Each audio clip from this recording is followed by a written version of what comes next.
Why are people wicked to their fellow human being? A lot of times, I just heard this story that just like it made me sad. I don't even know these people, but it made me angry. It made me sad. It made me, I don't know. So there's this couple, like I heard, they've been married for like 10 years and they don't have kids.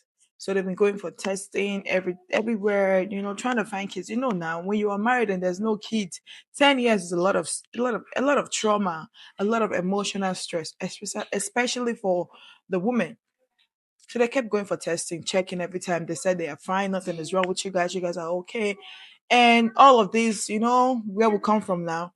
They're attacking the woman. Oh, you can't give birth. You can't give your husband kids. You can't do this. So those things has drained her. How did this conversation ever come about between me and that person? So we're home and our kids are playing. And she's like, I would give anything to have this. So I like let me they can scatter everywhere they want to scatter because I'm like kids are always scattering things. And she's like, I would take that over anything. She's like, look at this thing now.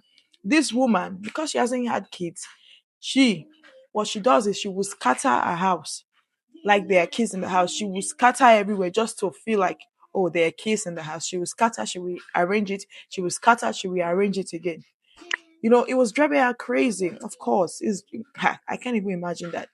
It was driving her insane. After 10 years, coming to find out that the man has been the problem all this while. The man has been the problem all this while. How did she find that? So they'll be going for testing, and the place they'll be going for testing for the doctor. I don't know why she didn't try other places though. But according to the story, the doctor they've been seeing is like is a family doctor. He knows the man. So obviously it was covering for the man. She didn't know. Not until someone called her and said, my dear, check this thing very well. Oh, something is you're not the problem. Your husband has issues, you know? And she's like, what do you mean? And she's like, the person is like, go check other hospitals. You guys should go for testing for other hospitals. And of course, the man was adamant that he didn't want to do it. And the woman's like, they said there's nothing wrong with us. Let's just try some other place. And lo and behold, the man was the problem. Why am I angry? So you've been the problem all this while. You let your family insult her. You let people talk down on her. You let people chastise her. They insult her, make her feel less of a person, less of a woman because they thought that she was unable to have kids. You knowing that you were the problem all this while. You didn't even profile for us. You didn't profile for a solution. Like, oh, okay, let's go for this. Let's do this. Let's do this. You kept those things away from your wife, and this woman is emotionally drained. I can imagine being a woman like she's a shadow of herself. Like she I don't know, as a woman, as a mom, as a mother and a woman, I don't know. That thing is, I don't know how that woman was feeling. To the extent of that she will have to scatter her house, rearrange it again just to feel like there are kids in the house, there are people in the house.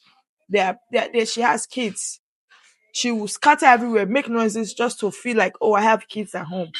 You saw her going through all of those stress, all of those mental stress, mental health. You saw her going through that, and you left her knowing you were the problem. Why didn't you talk and say, okay, babe, see what they happen? No, let's go for a solution. Let's try and figure out a solution for all this. But no, you let her suffer. Why are men are like this most of the time? If men find that especially when it comes to this type of delicate situations, delicate topics, and delicate matters, no, they would rather keep it. If you have a low sperm count, you guys can work on it. If your wife, you guys love each other, you guys will work on it, or you adopt, or you figure out something else to do. Why would you keep a woman for 10 years and probably she's in her 50s now or 40s? Who knows? It's hard to have kids. A woman, once you're in your 30s, it's hard to have kids. Late 30s, it's hard to have kids. Eh? I don't know. Why are people like that? Man, why didn't you just tell her, like, my wife, see what is happening, see what's going on. You let this woman suffer for 10 years. She became a shadow of herself. Of course, she's not happy. She's always angry.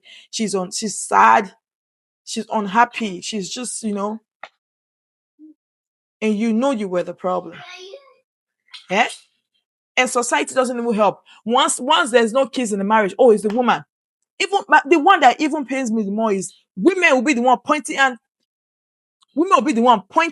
at another woman and saying, oh, she's the problem. When you know that kids are not easy to get, you'll be suffocating another woman in her home, in her husband's house. You, a sister-in-law, you'll be suffocating her in her husband's house because you feel like, oh, she cannot give my brother a child. She can't give my brother a child.